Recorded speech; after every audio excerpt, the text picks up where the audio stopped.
Today we're going to be talking about one of my favorite fantasy books, Red Rising series. I finished Golden Sun a few days ago, and I think I read Red Rising like 2 weeks ago. First of all, would I recommend this book, this series? Absolutely. I think you don't need to be 18 to read it. I think 16 plus is fine.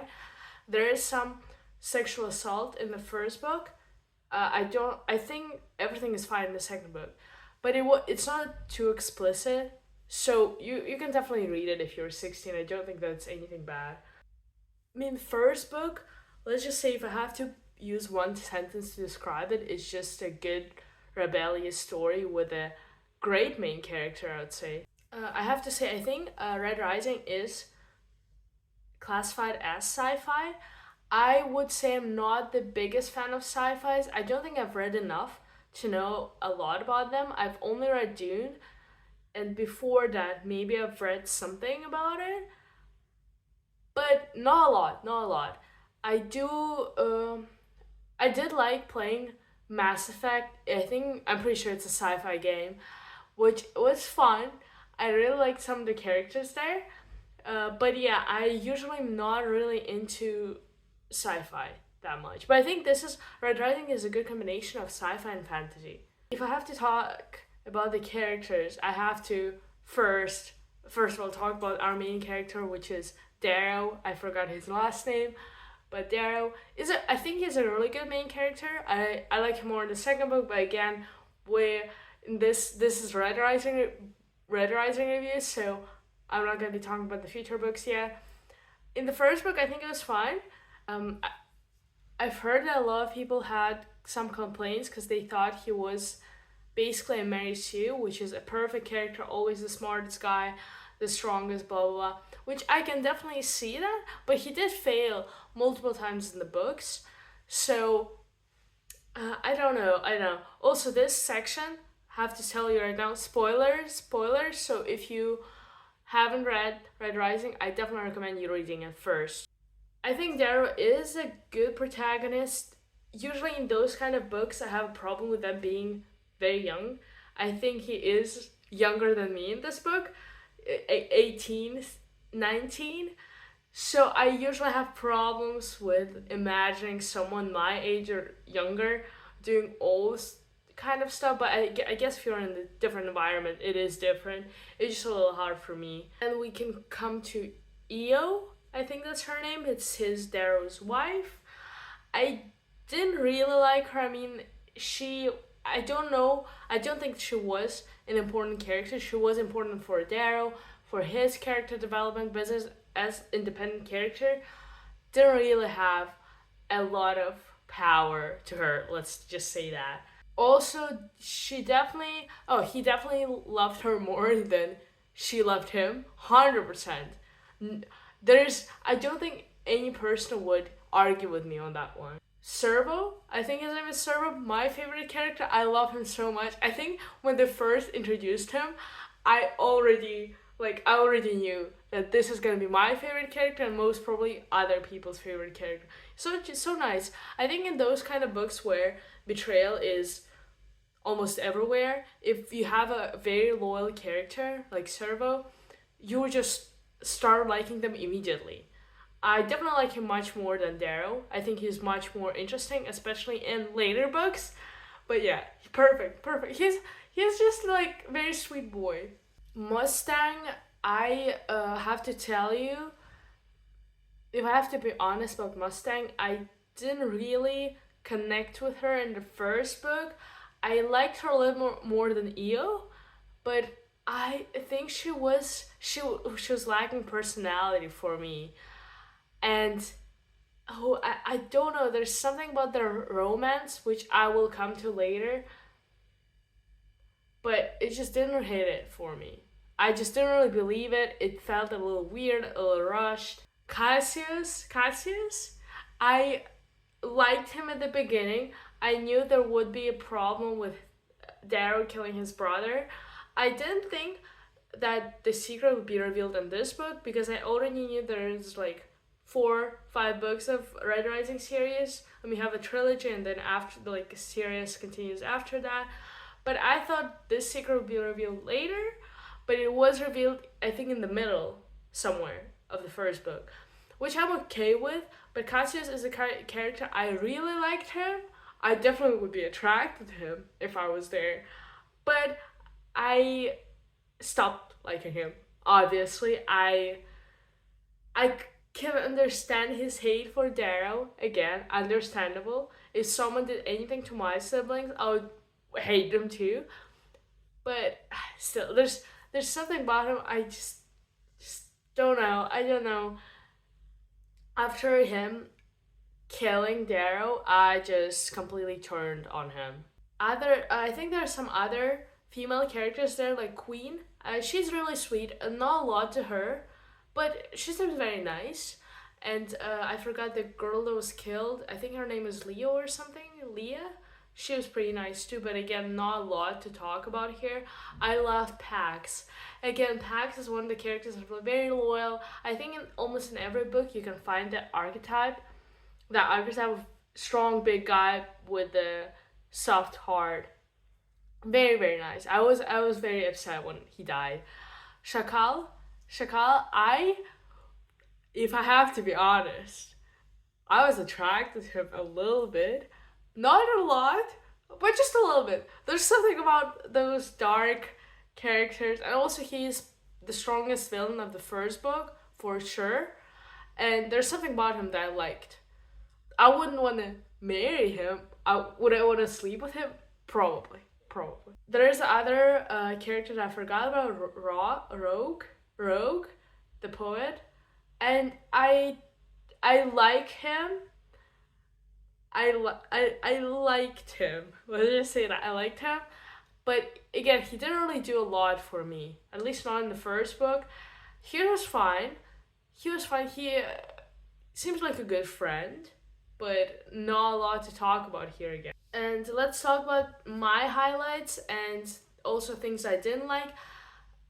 There was, in my opinion, a little bit too much of sexual assault there, and I don't really have a problems with that. I also don't think that I also don't think that we shouldn't allow people to use sexual assault in movies or in the books, blah blah blah. I just thought that sometimes was unnecessary. I don't think it was bad or anything. I just noticed and I was like, oh okay, that's a little yikes, but not a big deal. Not a big deal.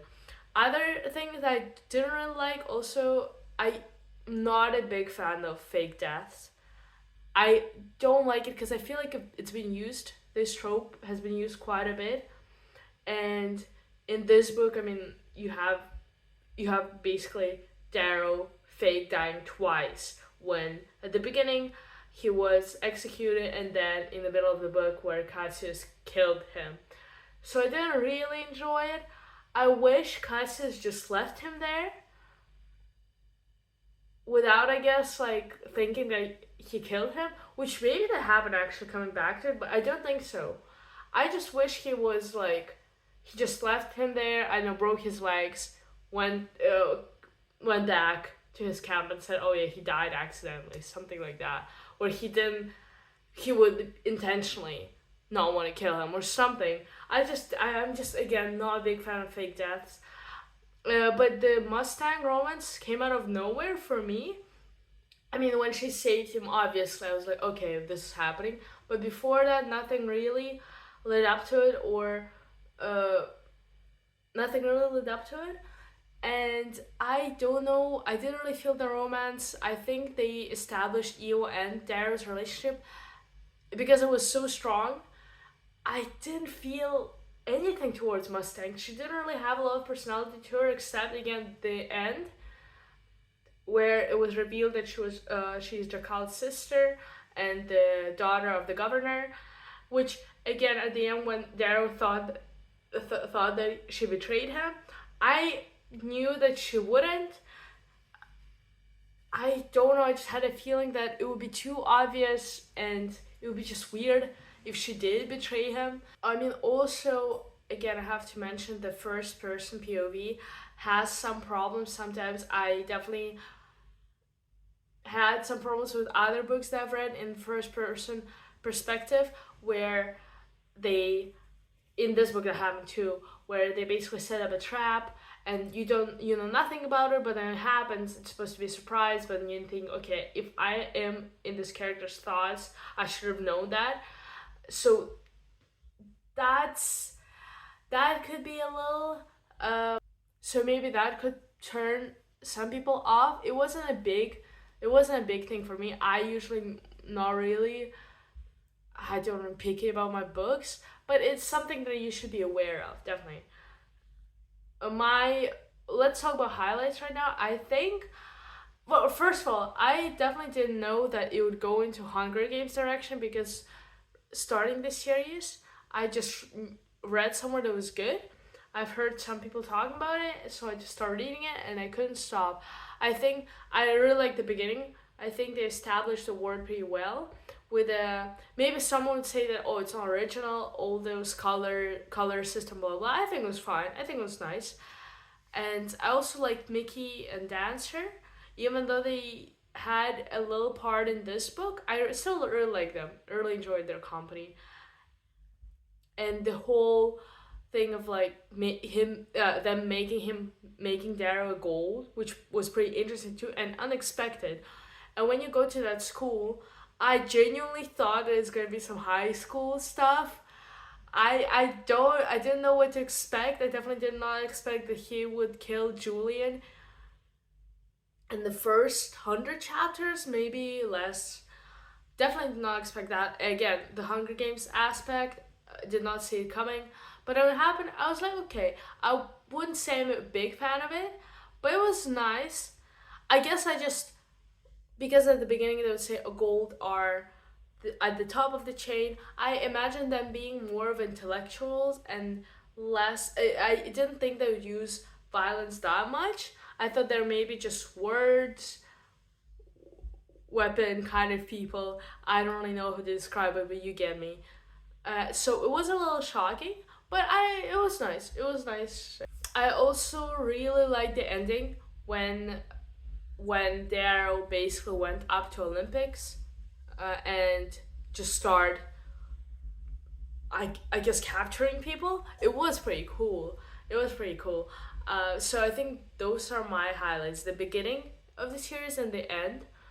Pretty nice too. I think also the middle part where Darrow, when he started gaining power, gets betrayed. Not betrayed, but again killed by Cassius. I think that was pretty nice too. That like they show him fail, and he learned a better way to not control people but lead people. And oh, the conversation with Shakal was pretty intense too. I really really liked it. I'm trying to remember either. I mean, you have a Fitcher guy. I hated him. I did not like him at all. He pissed me off. I think the ending shocked me actually. When he accepted the support of the governor, I did not expect that. I was definitely shocked by the ending. I did not expect Darrow to accept the help of the governor, especially after him humiliating his son and taking his daughter, kinda. So that was very very intense. I really liked the ending. It definitely made me look forward to the next books. And I think I started reading Golden Sun immediately after Red Rising, which I I definitely need to talk about this book soon too, because I have so many emotions. Even though I've read it like a week ago, I still feel the fire inside of me after reading the book. But I think the first books of the series, I mean, okay, I've read only two. Definitely weaker than Golden Sun. It's still solid. It has its moments. It's nice. The one thing that I give Chris Brown is his no his name is definitely not Chris Brown, is it? I don't. The one thing I can give to Arthur is just he is not wasting his words, so there's no filler. Everything moves quickly. The pace is pretty good. I don't think that I was bored at any point throughout the book, so that's really good. I really liked it. Considering everything, I did really like the book. I would give it 7.59 out of 10. I think it's a pretty solid book. Fun to read, not too big, fun characters, and a good setup for the next book.